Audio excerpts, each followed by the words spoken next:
Why is there a discrepancy in Scripture between New Catholic Bibles and the Douay-Rheims Bible of old?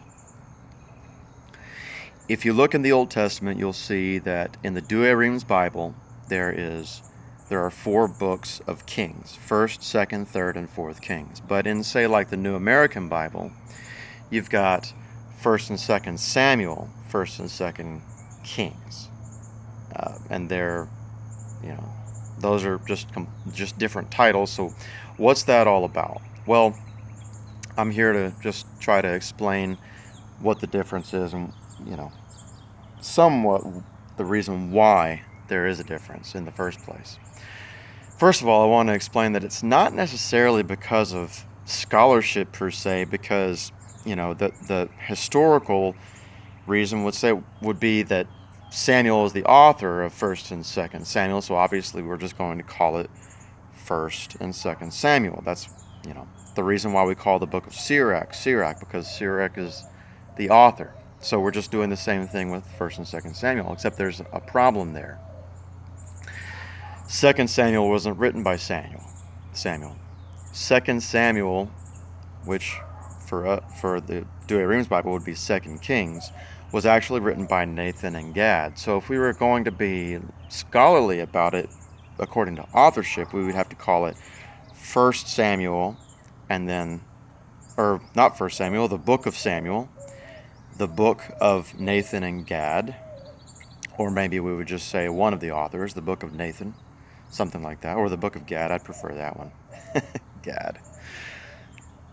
And then we would call the 3rd and 4th books 1st and 2nd Kings. But that's not the case. We call it 1st and 2nd Samuel. Why is that? Well, the Hebrews call it 1st and 2nd Samuel. That's really why. And then the Protestants took that up. And there's definitely a push to be pastoral and, ecumenical with our separated brethren in the Protestant religions, and also the same for the Hebrews. So, I guess it makes sense today that we would change it to that, but it's not because of scholarship, and it's not because of what has been handed on to us by the fathers. We call 1st, 2nd, 3rd, and 4th Kings what we call it because that was handed on to us by the early church. The early church fathers is where we get 1st, 2nd, 3rd, and 4th Kings. So we could say that it's traditional to call 1st and 2nd Samuel not 1st and 2nd Samuel, but 1st and 2nd Kings. So anyway, if you were ever wondering why there's a difference, that's why there is a difference. In the Douay-Rheims Bible, it's 1, 2, 3, 4 kings, according to tradition, according to the early church fathers, and according to the doubling down on a Catholic identity. Whereas, in more modern Bibles, just know that when you see 1 and 2 Samuel, for the Douay-Rheims Bible, that's 1 and 2 Kings. 3 and 4 Kings you won't see in a new Bible. It will be 1st and 2nd Kings.